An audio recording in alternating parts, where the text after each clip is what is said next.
Hello viewers, কেমন আছেন আপনারা? আশা করি সবাই ভালো আছেন। আমরা আবার একটি নতুন ভিডিও নিয়ে আপনাদের সামনে এসেছি। আমাদের আজকের ভিডিওর বিষয়বস্তু হচ্ছে বোম, অর্থাৎ bill of material. Bill of ম্যাটেরিয়ালকে সংক্ষেপে আমরা বোম বলি। এটা মূলত কাজ করে ম্যানুফ্যাকচারিং অথবা অ্যাসেম্বলিং, এই টাইপের যে কাজগুলো, সেই কাজগুলো আমরা বিল অফ ম্যাটেরিয়ালসের মাধ্যমে করতে পারি। চলুন আমরা প্র্যাকটিক্যালি দেখি। আপনারা অলরেডি জানেন যে কিভাবে টালিতে লেজার অথবা আইটেম তৈরি করতে হয়। যদি লেজার এবং আইটেম তৈরি করা সম্পর্কে জানতে চান তাহলে আমাদের এই ভিডিওটা দেখে নেবেন। তো আমরা একটা আইটেম তৈরি করছি। আইটেম তৈরি করার জন্য প্রথমে আমাদেরকে চলে যেতে হবে ক্রিয়েটে গিয়ে, যেহেতু আমরা একটা স্টক আইটেম তৈরি করব, অতএব আমরা স্টক আইটেম ঠিক এখানে সিলেক্ট করলাম। এখন দেখুন, এখানে কিন্তু আমাদের বিল অফ ম্যাটেরিয়ালস সেট করার কোনো অপশন নেই। তো বিল অফ ম্যাটেরিয়ালস বা বোম সেট করার জন্য আমাদেরকে প্রথমে যেতে হবে হচ্ছে কনফিগার,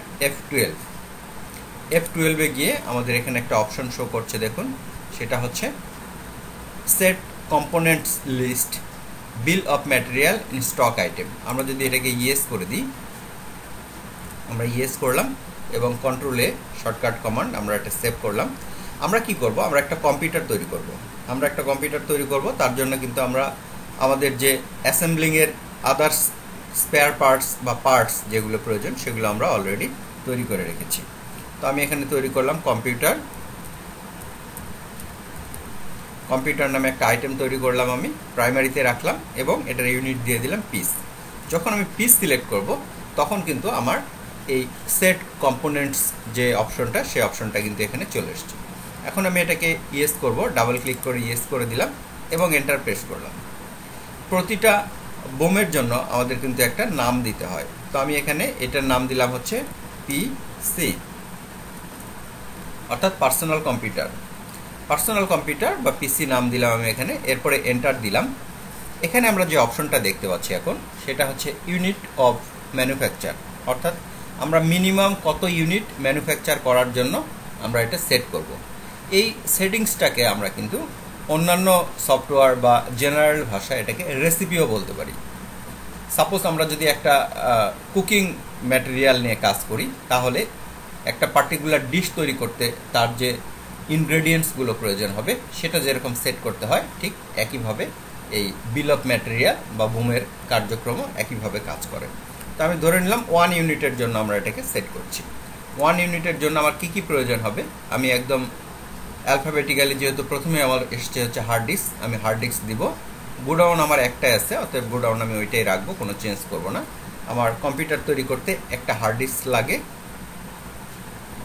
একটা কিবোর্ড লাগে, প্রতিটা আইটেমই আমার একটা একটা করে লাগবে।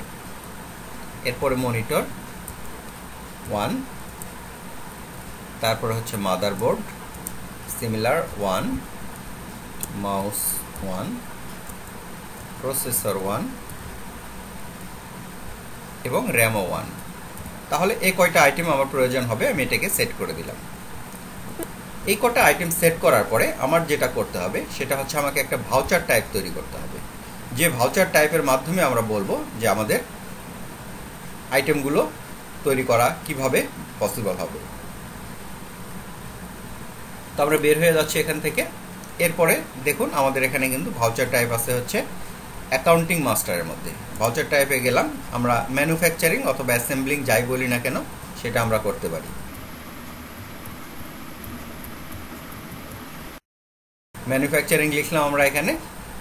আমাদেরকে এটা কিন্তু অবশ্যই স্টক জার্নালের আন্ডারে দিতে হবে, এটা ম্যান্ডেটরি, এটার কোনো বিকল্প নেই। স্টক জার্নালের আন্ডারে দেওয়ার পরে আমাদের একটা অপশন এখানে আমাদেরকে ইয়েস করতে হবে। অন্য কোনো অপশন আমরা এখানে ইউজ করব না, আমরা শুধুমাত্র একটা অপশন এখানে ইউটিলাইজ করব, সেটা হচ্ছে use as a manufacturing journal. তো আমরা এটাকে যদি ইয়েস করে দিই, তাহলে কিন্তু আমাদের আর কোনো কিছু এখানে করার প্রয়োজন হবে না। আমি এখানে তৈরি করলাম। এখন আমাদের আরও একটা বিষয় জানার আছে, যে আমাদের আসলে স্টকের পজিশন কি। স্টক আপনারা দেখতে পাচ্ছেন এখানে সব কিছুই রয়েছে আমাদের, কিন্তু কম্পিউটার কিন্তু কোনো নেই। এখানে কোনোটা 30 পিস, 40 পিস, 20 পিস। এবং আমরা যদি এটাকে একটু ডিটেল করি, অর্থাৎ আমার যদি ওপেনিং ব্যালেন্স, ইনওয়ার্ড, আউটওয়ার্ড আমরা যদি ইয়েস করে দেখি, তাহলে দেখুন আমাদের কিন্তু যেটাই ওপেনিং ব্যালেন্স সেটাই কিন্তু ক্লোজিং ব্যালেন্স, অর্থাৎ আমাদের কোনো এখানে কোনো আইটেমই ইনওয়ার্ডও হয় নাই এবং কোনো আইটেম আউটওয়ার্ডও হয় নাই। তো আমরা চলে যাই আমাদের ট্রানজেকশানে। যখন আমরা ট্রানজেকশন করব তখন হচ্ছে ভাউচারে যাওয়ার পর ম্যানুফ্যাকচারিং বা স্টক জার্নাল পাওয়া যাবে হচ্ছে আদার ভাউচারের মধ্যে। আদার ভাউচারের মধ্যে আমরা এখানে দেখতে পাচ্ছি যে ম্যানুফ্যাকচারিং নামে আমাদের একটা কিন্তু ভাউচার এখানে শো করছে। তো আমি এটাকে সিলেক্ট করে এন্টার দিলাম। এন্টার দিয়ে আমাকে বলতে হবে যে কি আইটেম আমি তৈরি করব। তো আমরা এখানে কি আইটেম তৈরি করব, আমরা কম্পিউটার তৈরি করব। দেখুন আমাদের প্রতিটা আইটেমে কিন্তু আমাদের স্টকে রয়েছে এক্সেপ্ট কম্পিউটার। তো আমি এখানে কম্পিউটার তৈরি করার জন্য সিলেক্ট করে দিলাম এবং অটোমেটিক্যালি ওই কম্পিউটার তৈরি করতে কোন কোন আইটেম প্রয়োজন হবে সেগুলো চলে এসছে।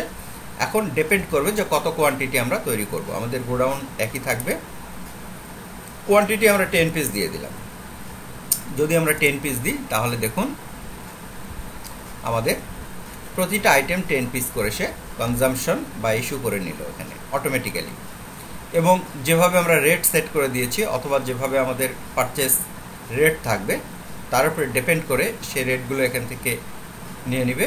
এবং এর ফলে আমার টোটাল 10 পিস কম্পিউটার তৈরি করতে কমপ্লিট খরচ কত হলো, 4,88,000 টাকা। এবং আমার প্রতি পিস কম্পিউটারের দাম কত পড়লো সেটাও কিন্তু আমরা এখানে মেনশন করতে পারছি। 48,800 টাকা পার পিস আমার কিন্তু এখানে কস্টিং পড়েছে। এখানে আমরা অ্যাডিশনালি আরও কিছু কস্ট অ্যাড করতে পারি। আমরা যদি মনে করি যে এখানে আমরা কোনো কস্ট অ্যাড করব তাহলে দেখুন এখানে আমাদের যদি কোনো একটা কস্ট থাকতো, সাপোজ আমরা যদি ধরে নিই যে এখানে আমাদের কোনো একটা খরচ, আমরা যদি এখানে ভ্যাট অ্যাড করতে চাই, আমরা একটা পার্সেন্টেজও দিতে পারি অথবা জেনারেল দিতে পারি। আমি ধরে নিলাম যে এটার উপরে আমার 20,000 টাকা কস্ট হলো, তাহলে কিন্তু আমার কস্টটা চেঞ্জ হয়ে গেল। দেখুন এখানে আমরা 5% করে দিতে পারি, 5% করে দিতে পারি। 5% হলো 24,000 টাকা হলো এবং আমার এখানে কিন্তু 51,240 টাকা পার পিস কস্টটা বেড়ে গেল। এভাবে আমরা আমাদের ম্যানুফ্যাকচারিং বা অ্যাসেম্বলিং জার্নাল বা বুম আমরা যেটাকে বলি বিল অফ ম্যাটেরিয়াল, এটার অ্যাক্টিভিটিগুলো ফিনিশ করতে পারি। এখন যদি আমি দেখি আমার স্টক সামারিতে আমরা চলে গেলাম। দেখুন আমার এখানে যেহেতু এটা 8 পিস ছিল সেজন্য আমার 2 পিস মাইনাস করেছে এবং কম্পিউটার দেখুন আমাদের এখানে কিন্তু 10 পিস কম্পিউটার শো করছে। আমরা যদি এবারে একটু ডিটেল দেখি,